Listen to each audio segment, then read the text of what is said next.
اعوذ باللہ من الشیطان الرجیم بسم اللہ الرحمن الرحیم والمحسنات من النساء الا ما ملكت ایمانکم کتاب اللہ علیکم صدق اللہ العظیم۔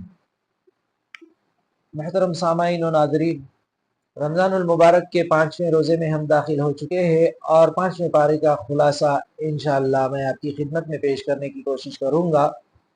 جو چوتھے پارے کا خلاصہ تھا اس میں ایک بڑی اہم آیت میراث کی تقسیم کو لے کر بات بتانے سے رہ گئی تھی کیونکہ وقت کی تنگی تھی، اور اس کے لیے ایک سپریٹ ویڈیو بنایا گیا ہے جو دکن قرآنی دروس چینل پر انشاءاللہ اپلوڈ کیا جائے گا، جو آپ دیکھ سکتے ہیں، جس میں اللہ تعالیٰ نے میت کے چھوڑے ہوئے مال کو تقسیم کرنے کے لیے یعنی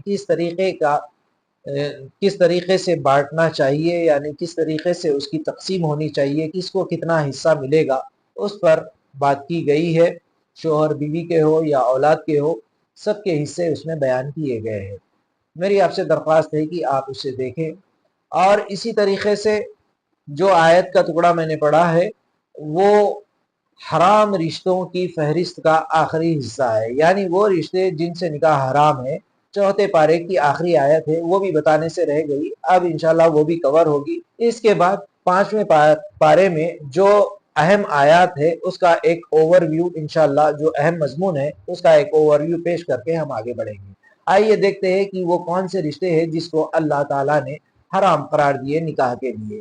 ماں، بیٹی، بہن، پھوپھی، خالہ، اسی طریقے سے بھتیجی، بھانجی، رضائی ماں، رضائی بہن یعنی فوسٹر مدر، فوسٹر سسٹر، وہ عورت جس نے دودھ پلایا ہو اور وہ لڑکی جس نے اسی عورت کا دودھ پیا ہو جس کا آپ نے بھی دودھ پیا ہو، وہ آپ کے لیے حقیقی بہن کے حکم میں شامل ہوتی ہے، وہ بھی آپ کے لیے حرام ہے۔ اسی طریقے سے بیوی کی لڑکی یعنی وہ شخص جس نے کسی عورت سے نکاح کر لیا، اس کی بیٹی بھی اس پر حرام ہے۔ اسی طریقے سے بیوی کی ماں، ساس، 11 ہو گئے۔ اسی طریقے سے بیٹے کی بیوی، بایولوجیکل سن یعنی اڈاپٹڈ نہیں، پالا ہوا نہیں، بلکہ وہ لڑکا جو آپ کو پیدا ہوا اس کی بیوی، بہو، وہ بھی حرام ہے۔ اسی طریقے سے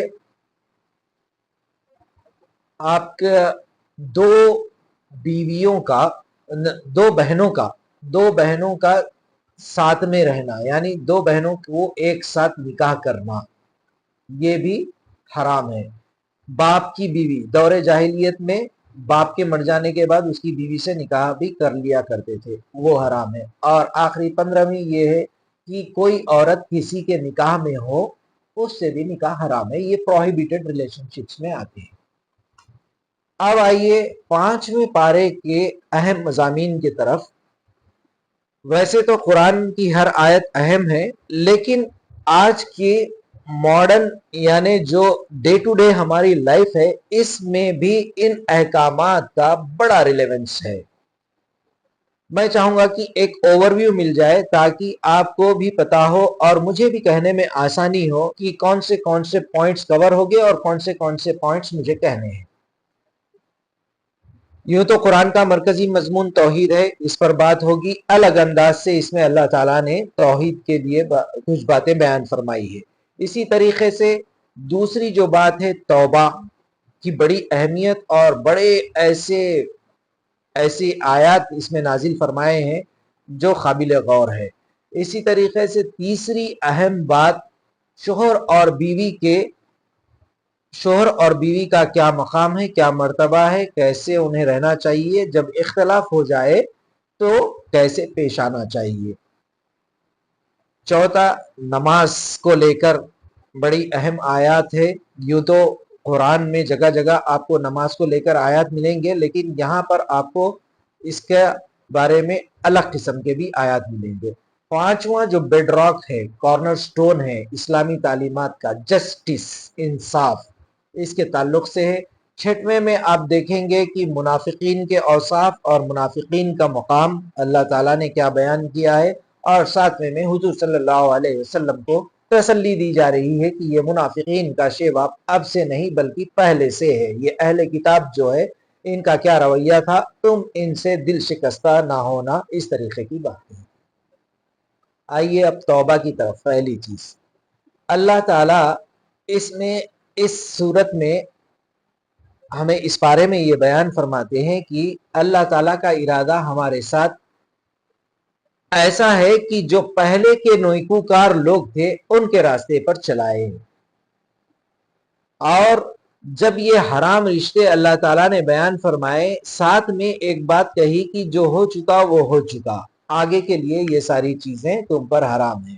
اور یہاں یہ بیان فرما رہا ہے کہ تمہیں پرانے یعنی پہلے کے نیکوکار لوگوں پر تمہیں چلانا ہمارا مقصد ہے. اس سے یہ اندازہ ہوتا ہے کہ یہ چیزیں پہلے بھی حرام تھی، کیونکہ اللہ تعالیٰ نے اسے ایک برائی کہہ کر ایڈریس کیا، اور ہو سکتا ہے کہ پہلے کے لوگوں نے اس میں خلط ملط کر دیا. اس کے بعد اللہ تعالیٰ فرماتے ہیں کہ یرید اللہ ان یخفف عنکم وخلق الانسان ضعیفا.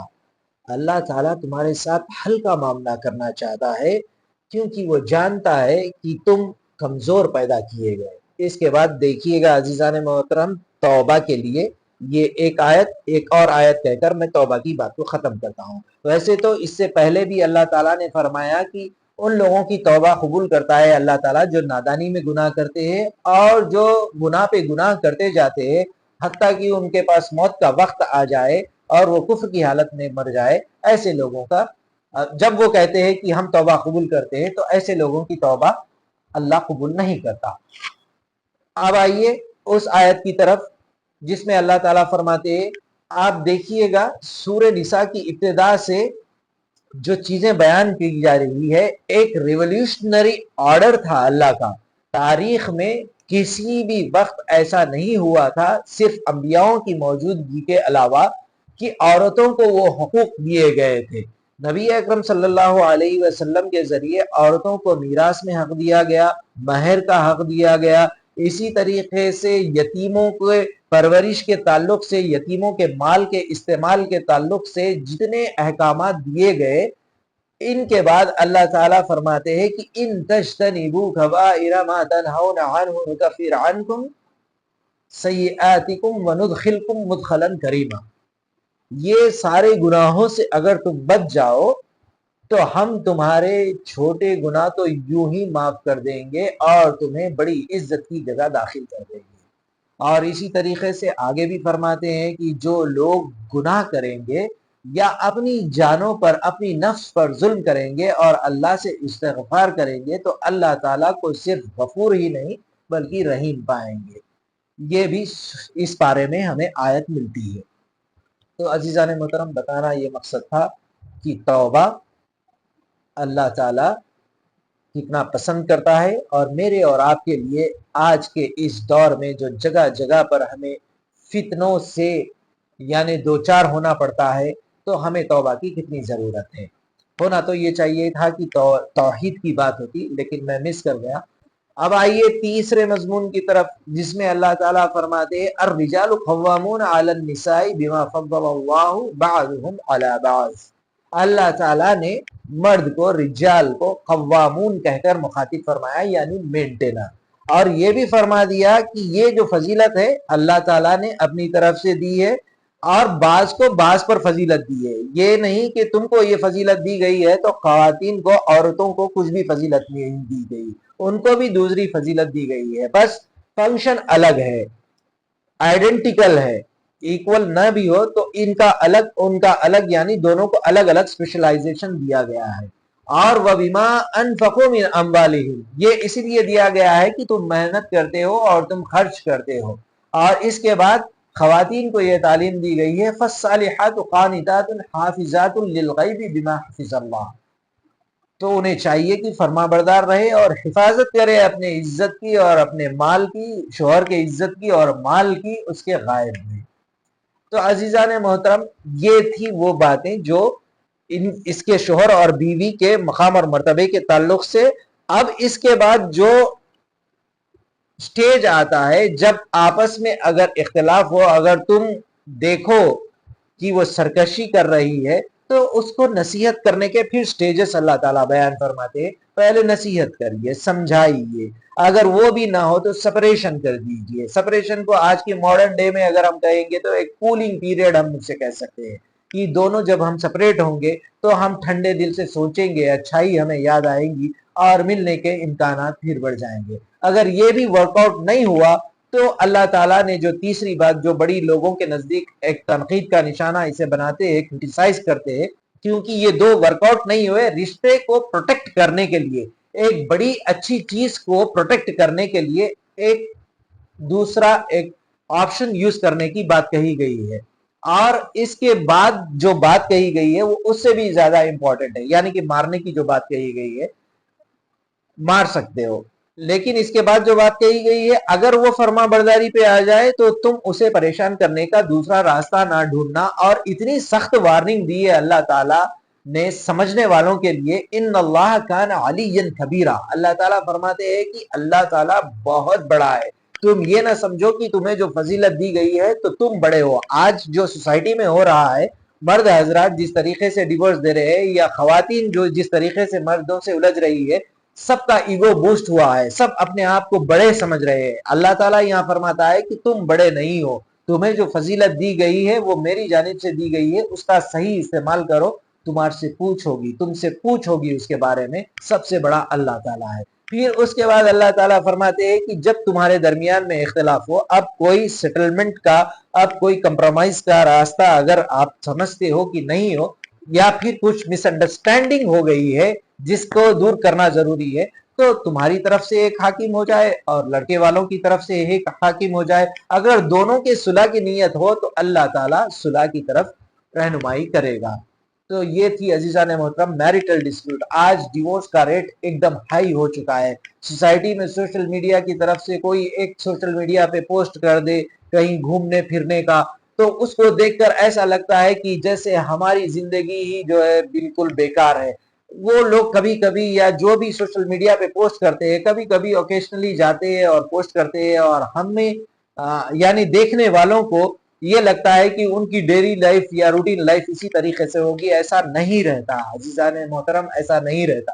ہر کسی کی زندگی میں پرابلمز رہتے ہیں، خوشیاں رہتے ہیں، مکس رہتی ہے، ایسا نہ سمجھے۔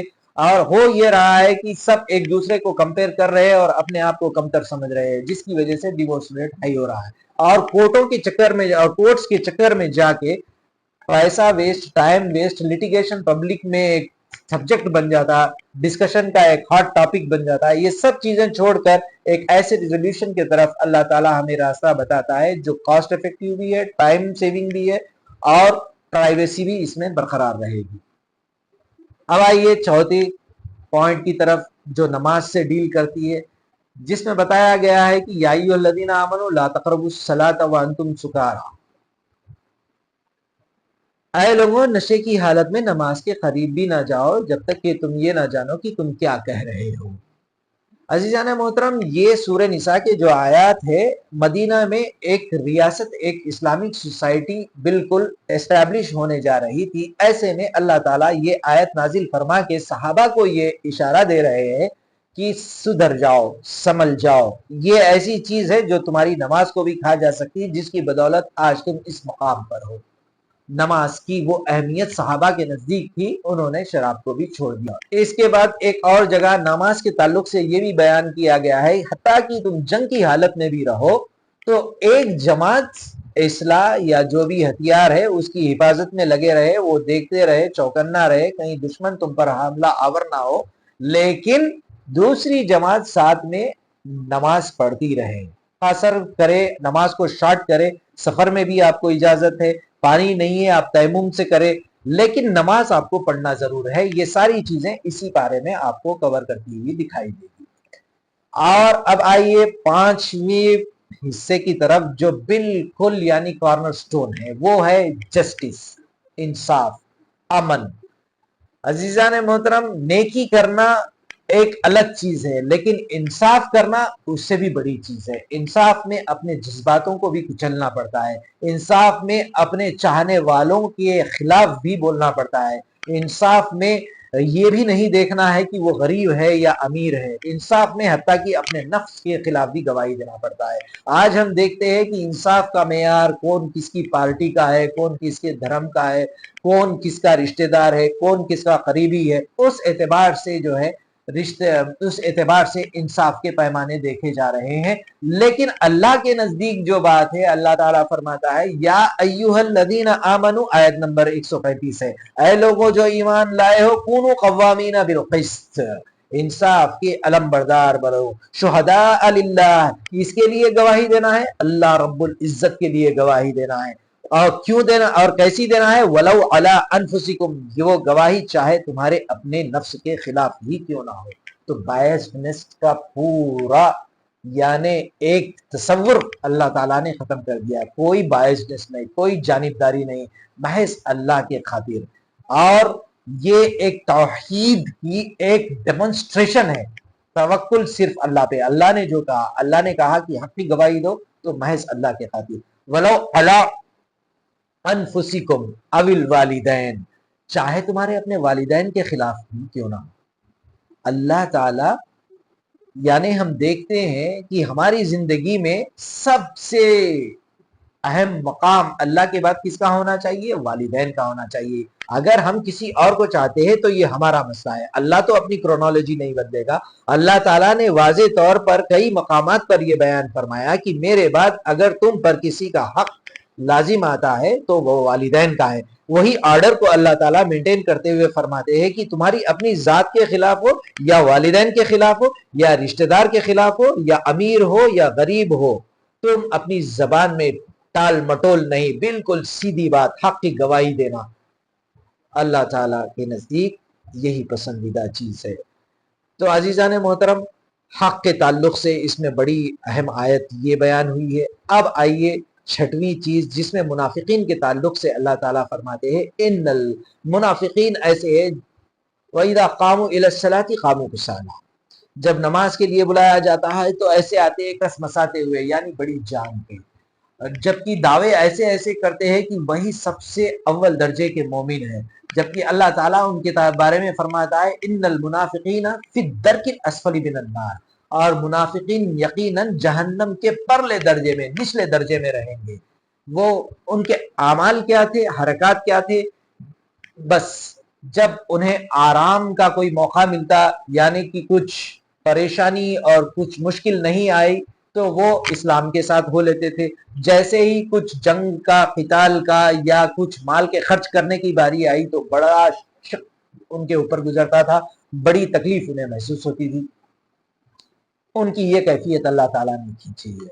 یہ تو یہ ہو گیا. اب آخری بات جو حضور اکرم صلی اللہ علیہ وسلم کو تسلی دینے کی بات ہے، انہوں نے یہ مطالبہ کیا کہ آسمان سے کتاب کیوں نازل نہیں ہوئی؟ تو اللہ تعالیٰ فرماتے ہیں کہ یہ ایسے لوگ ہیں، انہوں نے کئی معجزوں کا انکار کر دیا. بڑے سختی کے ساتھ اللہ تعالیٰ یہ پارے کے آخری حصے میں ان کی پکڑ کرتا ہے.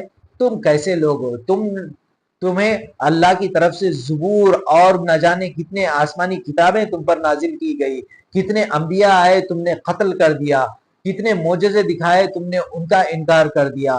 اسی طریقے سے یہ رسول کا آنا، یہ کتابوں کا آنا ان کے لیے کون سی نئی بات ہے؟ لیکن یہ ہر دھرمی پر اتر آئے ہیں اور یہ نہیں مانیں گے. اس کی وجہ سے تم دل شکستہ نہ ہونا.